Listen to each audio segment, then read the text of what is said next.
JEE advance के 60% तक तू सवाल जो कोई सा भी पेपर आओ तो करके ले जाएगा, और तूने इतना कर लिया तो तेरी रैंक 1000 आ जाएगी, ऑल इंडिया रैंक 1000। तो कहेगी सर जो है मैं बस इतना मटेरियल कर पा रही हूं, आप बताओ क्या सफिशिएंट है क्या? मैंने कहा क्या सर? मैं क्लास नोट्स,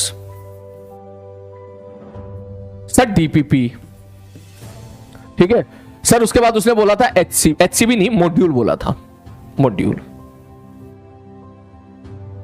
सर क्या ये सफिशिएंट है क्या? वो सोच रही थी कि मैं एरोड्रॉप भी लगाऊं, ठीक है सर। मैं एरोड्रॉप नहीं लगा पा रही हूं तो क्या मैं ये मान लूं कि भैया कि मेरा सिलेक्शन नहीं होगा? मैंने कहा भाई पहले तो तू एक बात बता, क्या एरोड्रॉप के ऊपर कहीं ये लिखा है कि this book belongs to the IIT JEE? कहीं नहीं लिखा है, ठीक है सर। तो सबसे पहली बात तो ये है, देख सबसे पहली बात तो ये है, सही बात बता रहा हूं, अगर तूने ये चीज पूरी लगा ली कंप्लीट, तो तू जेईई एडवांस के, तू मेरी बात मान, 50 to 60% क्वेश्चन तू कर लेगा अगर तूने कर लिया तो। समझ में आ रही बात? जेईई एडवांस के 60% तक तू सवाल जो कोई सा भी पेपर आओ तो करके ले जाएगा, और तूने इतना कर लिया तो तेरी रैंक 1000 आ जाएगी, ऑल इंडिया रैंक 1000। तो कोई अगर ये बोले कि सिलेक्शन के लिए yes this is more than sufficient, not only sufficient, this is more than sufficient. समझ में आ रही बात? ठीक है सर। अब सबसे जरूरी तो यही है, इससे बाहर तो तुझे कुछ मिल नहीं सकता। जेईई एडवांस के ये समझ जो क्वेश्चंस आएंगे उनको तोड़ने का जो कंसेप्ट होगा वो तुझे यहीं मिलेगा, ठीक।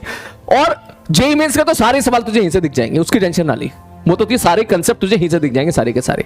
तो सबसे पहले अगर आपने क्लास नोट्स कर लिया तो इसका मतलब तू समझ जा जेईई मेंस में से 30 में से तू बड़े प्यार से 20 से 22 सवाल तो तू इसी दम पे तोड़ देगा। परंतु ये सफिशिएंट इसलिए नहीं होता है थोड़ा लिए, क्योंकि तुझे खुद के साथ भी वक्त बिताना होता है, वो भी जरूरी है। तुझे क्वेश्चन की प्रैक्टिस करनी बहुत जरूरी होती है, उस क्वेश्चन प्रैक्टिस के लिए ये इंपॉर्टेंट है। क्योंकि यहां जो सवाल कराए ना वो मैंने कराए हैं, ठीक है। जब तू खुद से डीपीपी ट्राई करेगा, जब तू खुद से मॉड्यूल करेगा, खुद से सवाल करेगा, खुद से फंसेगा, सवाल करा नहीं बना, फिर से तूने सवाल ट्राई किया फिर बना, तो ये जो प्रोसेस है ना ये तेरी कहीं ना कहीं तेरी रीडिंग स्किल को बढ़ाएंगी, कहीं ना कहीं तेरी स्पीड को बढ़ाएंगी। समझ में आ रही बात? ये चीजें भी बहुत जरूरी है। पता चला फिजिक्स का पेपर है, 30 सवाल है, 25 सवाल तेरे को करने हैं, कर तो तू ले रहा है 25 सवाल, लेकिन वो 25 सवाल तू 2 घंटे में कर रहा है, तो सिलेक्शन के बाहर हो गया ना।